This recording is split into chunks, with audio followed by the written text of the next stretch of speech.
Well, then let's move on to the ladies' match. And I watched this, and I told you I was going to watch it, and you told me to keep an open mind and don't watch it because it's Riho, but just watch it as a match. Serena Deeb and Riho. And I did.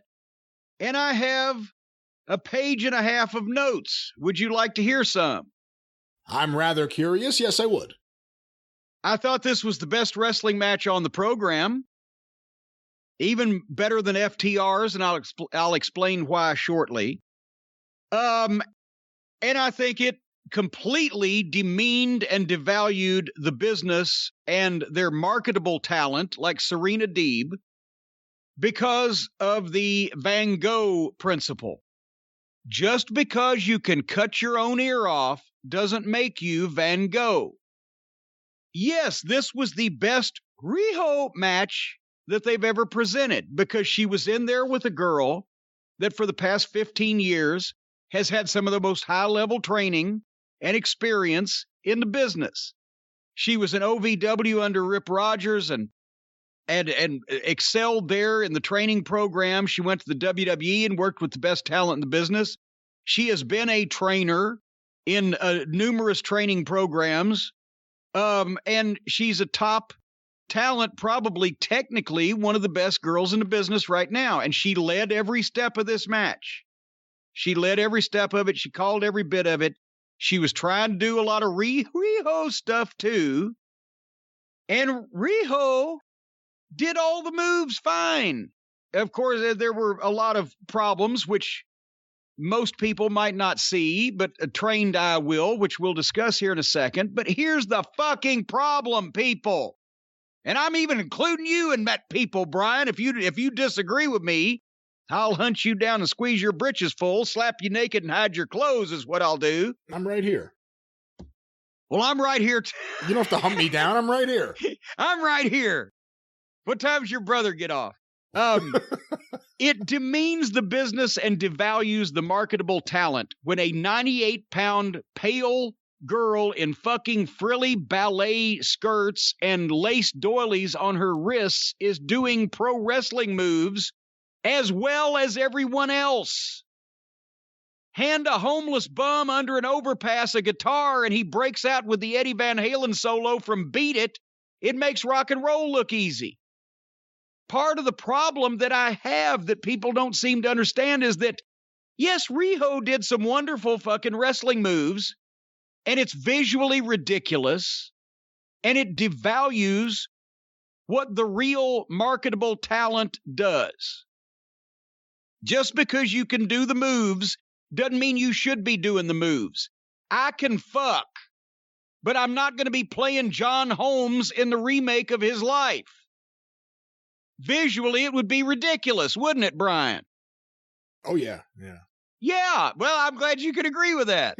From what Same thing goes here. It's ridiculous. Serena led this thing, and she got a match out of this girl, even though the girl, you could tell at some points on her face, was clueless. Right off the top, they went for the test of strength, the finger lock, and Serena's got both her hands up, and Riho comes up and ties up with one hand, and you can tell Serena said either both hands or other hand, and Riho put both of her hands up and grabbed Serena's one fucking hand, like she was going to lose the test of strength to Serena with one hand. And Serena said, get over here, and then she grabs the other one. She went leading her that kind of fucking level. Serena grabs a headlock at one point, calls a spot, and Riho shoots her off and stumbled and botched the shoot off. For fuck's sake, Serena had to just run all the way across the ring on her own and come back for whatever. It was a clash of styles because Riho is used to performing moves with other Joshi cheerleaders and has never been trained for, doesn't have the conception of, or doesn't execute any body language in the transitions that makes it feel like a contest. She just goes by rote to the next move with the same basic expression. She rivaled Johnny Sameface in terms of one expression, kind of troubled small child lost in the woods through the whole fucking match. They went through a break. Did you hear Jim Ross mention the winner makes more than the loser? He must have listened to the Drive-Thru last week. Riho at one point gave a Snapdragon like her mentor, Harpo Fingerfuck, and then she just died. She didn't sell over and sell up and look up and crawl to the ropes or pull herself up in the turnbuckle or show her face. She just laid there. And then she sits up with a blank facial. At one point, she's laying there one time just forever, and Serena was selling the move that she'd just given her, and she looks over her shoulder like, is she fucking up yet? When Riho throws the forearms like she's really drawing back and putting everything into it, except everything, did we mention, is 98 pounds generously, and she's got lace doilies on her wrists. She is hitting Serena in the face with lace doilies. If there's a way to make a fucking forearm or a punch not violent, it's about delivering it with a lace doily. And then Serena turns around, hits some fucking Dory Funk uppercuts in honor of Dory Funk that was there.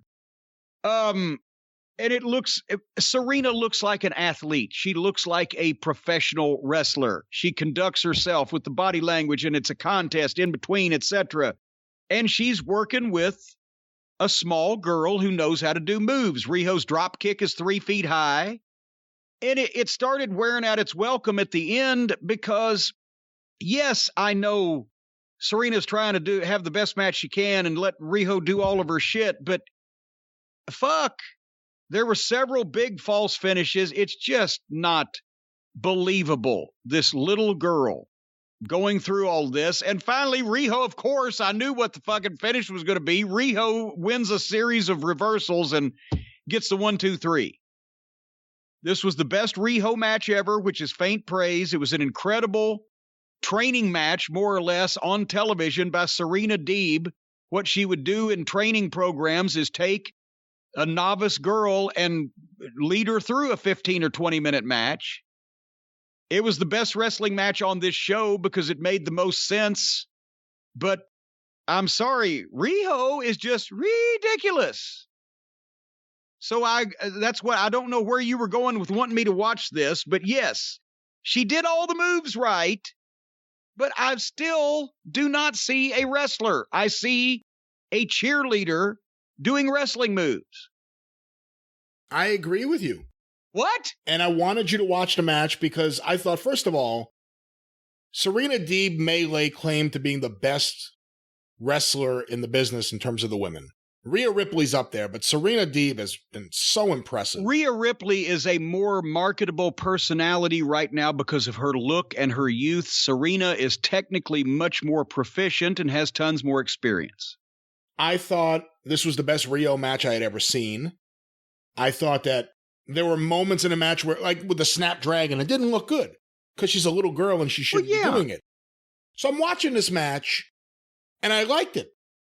And I kept going back to the thought, this is ridiculous. Look at how small she is. Look at her waist. Look at how small she is. And it made me wonder. You know, there are a lot of great All Japan matches despite Dan Spivey being on the apron. And, you know, take a match we've really liked. Cody versus Dustin. Let's just use that as an example because I'm trying to think of a really high-profile singles match in AEW. Okay. That Cody was versus probably Dustin. the best old-style pro wrestling match they've done was Cody versus Dustin. Great match. I mean, you raved about it.